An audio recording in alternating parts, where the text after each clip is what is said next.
हमने ये तय किया बैठकर कि जहाँ से हमारे वालिदैन, हमारे असलाफ ने ये सिलसिला किसी वजह से रुका था, वो सिलसिला हम दोबारा शुरू करने जा रहे हैं। तो इस सिलसिले में आपकी हमें मदद की ज़रूरत है।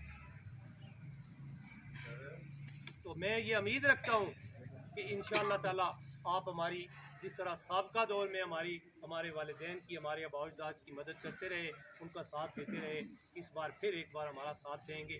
और हम ये ऐद करते हैं और आप लोगों में, बुज़ुर्गों में ये लोग गवाही देंगे कि हमारे ख़ानदान के अंदर, हमारी फैमिली के अंदर कोई जराइम पेशा फ़र्द नहीं है और हम में से किसी ने कभी जराइम को फ़रोग़ नहीं दिया। आप जाकर थाना का रिकॉर्ड चेक कर लें, हमारे ख़ानदान का, हमारी फैमिली का आपको कोई नज़र नहीं आएगा वहाँ पे। हमारी तरबियत ऐसी है, हालांकि मैं बहुत सी बातें सुन चुका हूँ, मैं उनका यहाँ पे जवाब दे सकता हूँ, लेकिन मैं नहीं देना चाहता। वो इसलिए नहीं देना चाहता कि मेरी तरबियत में और उनकी तरबियत में ज़मीन आसमान का फ़र्क है। हमारे वालिदैन ने हमें ये बात नहीं सिखाई। हम शराफत की ज़िंदगी गुजारना चाहते हैं। जहाँ तक हमारे लिए दूसरे उम्मीदवार काबिल एहतराम, इस प्रेस मीडिया की जानिब से, प्रेस क्लब की तरफ से, इस स्टेट की वसातत से मैं ये बात लोगों तक पहुँचाना चाहता हूँ कि जो हक़ाइक़ हैं वो हक़ाइक़ हैं। मैंने पहले गुजारिश की कि हमारी उस यूनियन कौंसिल के 4 हिस्से हुए।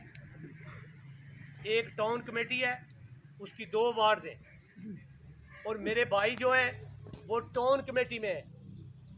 यहाँ का बच्चा बच्चा जानता है, ये हमारे हकूक़ सलब करने के बराबर है। क्या मैं ये सवाल पूछना चाहता हूँ उनसे कि चौधरी साहब, अगर आप इतना, आपको लोगों के से प्यार है, इतनी आपकी मोहब्बत है, इतनी आप मेहनत कर सकते हैं, इतनी आप जदोजहद कर सकते हैं, तो आपकी जो वार्ड है जिसमें आप रहते हैं उसकी हालत जाकर लोग देखें तो उनके सर शर्म से झुक जाते हैं। तो वहाँ आपने क्यों मेहनत नहीं की? और दूसरी बात कि मैं ये सवाल करना चाहता हूँ इस यूनियन कौंसिल के रहने वाले लोगों से कि आपको ये इल्म होना चाहिए।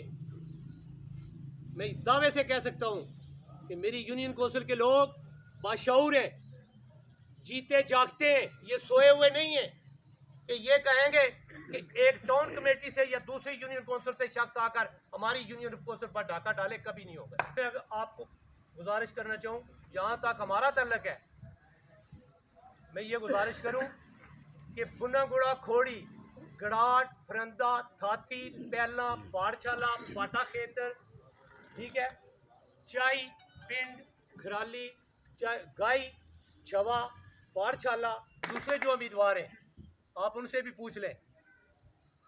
यहाँ चंद दिन पहले एक प्रेस कॉन्फ्रेंस की गई, वो यहाँ पे कुछ लोग जानते हैं। मैंने एक गुजारिश की थी, अभी भी मेरी गाड़ी में वो एक्ट पड़ा हुआ है, लोकल गवर्नमेंट एक्ट। मैंने आरओ साहब को एक एप्लीकेशन दी थी। मेरा वो राइट है, यूनियन कौंसिल के रहने वाले लोगों का ये राइट है कि वो अपने हकूक़ के लिए अपनी कानूनी जंग लड़ सकते हैं। तो मैंने आरओ ऑफिस में जनाब सब इस शख्स ने अपना जाली वोट बनवाया हुआ हमारी यूनियन कौंसिल के अंदर। आप तमाम लोगों से और इस प्रेस क्लब समानी से मैं ये गुजारिश करता हूँ कि आप जाएं, मेरी यूनियन कौंसिल की वार्ड नंबर 2 783 वोट नंबर है, वो निकाल कर देखें उसमें क्या एड्रेस लिखा हुआ है। उसका कोई एड्रेस नहीं है, उसका कोई एड्रेस नहीं है लिखा हुआ। आप कोई भी अपना वोट चेक करना चाहें, आप वो फहरिस्त देखें, उसके आप जहाँ के रहने वाले हैं वहाँ का आगे गांव का, महल्ले का नाम लिखा होगा। एक आदमी डल कुंडिया का रहने वाला है, लिखा है चौधरी मोहम्मद बूटा वाल्द फलां साकन डल कुंडिया। मैंने आरओ साहब को कहा, जनाब ये वो फहरिस्त है, ये बंदा कहाँ से आया, कहाँ का रहने वाला है, इसका कार्ड चेक करो। साहब मौसूफ ने ये कहा कि मैं जनाब गाई का रहने वाला हूँ, गाई गरबी का रहने वाला हूँ। मैंने कहा ये बात दुरुस्त है, ये गाई गरबी के रहने वाले हैं। इन्हें पूछें कि गाई गरबी कहाँ है, गाई गरबी टाउन में है। शर्म आनी चाहिए आपको, शर्म आनी चाहिए आपको कि जहाँ पे नज़ीर शाहीन जैसे लोग मौजूद हों, जहाँ पे कास नदीम जैसे लोग मौजूद हों, जहाँ पे मुझ जैसे मौजूद हों, जहाँ पे अफजाल जैसे मौजूद हों, जहाँ पे राजा सदाकत जैसे लोग मौजूद हों, जहाँ पे चौधरी फजलरहमान साहब जैसे लोग मौजूद हों, जहाँ पे डॉक्टर साहब जैसे लोग मौजूद हों, इन लोगों की मौजूदगी में तुम क्यों फ्रॉड करते हो? हमसे कोई बात छुपी रह सकती है? नहीं रह सकती, नहीं रह सकती। ये गलत है, गलत है। और मैं ये यूनियन कौंसिल के लोगों को बरमला ये कहूँगा कि वो लोग आपके घरों में जब वोट मांगने जाएं उनसे सवाल करो, उनसे ये बात पूछो कि तुम्हारा क्या राइट है इधर, तुम कैसे किस हैसियत से यहाँ पे वोट मांगने आते हो, तुम अपनी टाउन कमेटी में क्यों इलेक्शन नहीं लड़ते, क्या वजह थी? मैंने खुद पूछा, मैंने कहा चोई साहब बताएं मुझे ज़रा क्या मसला है आपको। मुझे कहते आप नहीं मुंतखब हो सकते, किसी की मिन्नत कर लेते, आपको बना देते। मेरा भी उनके साथ एक रिश्ता है, एक नाता है कि चौधरी साहब ये गलत है और इसको सब लोगों को गलत कहना चाहिए। मैंने मेरी जो गुजारिश है, मैं ये गुजारिश पहुँचाना चाहता था। उसके बाद मैंने जब आर ओ साहब ने दूसरी बात, मैंने जो उज़र था मेरा ये था कि ये साहब मौसूफ जो है, ये साहब मौसूफ हमारी कोर्ट्स में एक जिसे आम लोग उसे कहते हैं सरकारी वकील, ये साहब मौसूफ वो है और ये 15,000 रुपया महीने की तनख्वाह लेते हैं सरकार के ख़जाने से। सरकार के ख़जाने से 1 रुपया मुआवजा भी वसूल करने वाला इंतखाबात में हिस्सा नहीं ले सकता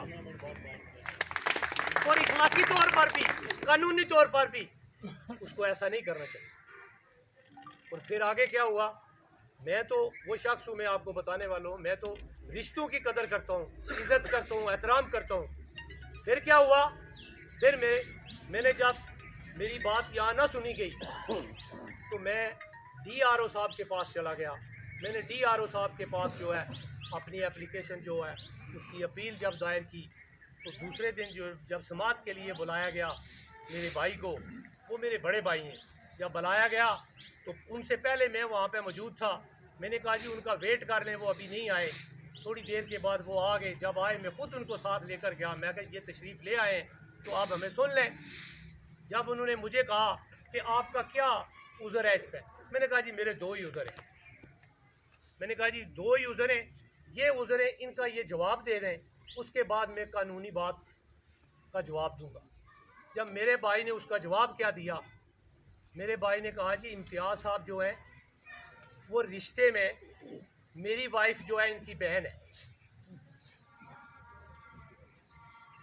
मैंने जज साहब को कहा जी मेरी ज़बान बंद, इसको जाने दें लड़े इलेक्शन। मैं तो रिश्तों की कदर करता हूँ, मैं तो रिश्तों की कदर करता हूँ। आकाश साहब मुझसे बहुत छोटे हैं लेकिन मेरा एक रिश्ता है, और जब तक हमारे अंदर ये जज्बा पैदा नहीं होगा कि हम एक दूसरे को तस्लीम नहीं करेंगे, एक दूसरे की बात नहीं मानेंगे, तो उस वक्त तक ये निज़ाम नहीं चल सकता, हम दुरुस्त रास्ते की तरफ नहीं जा सकते।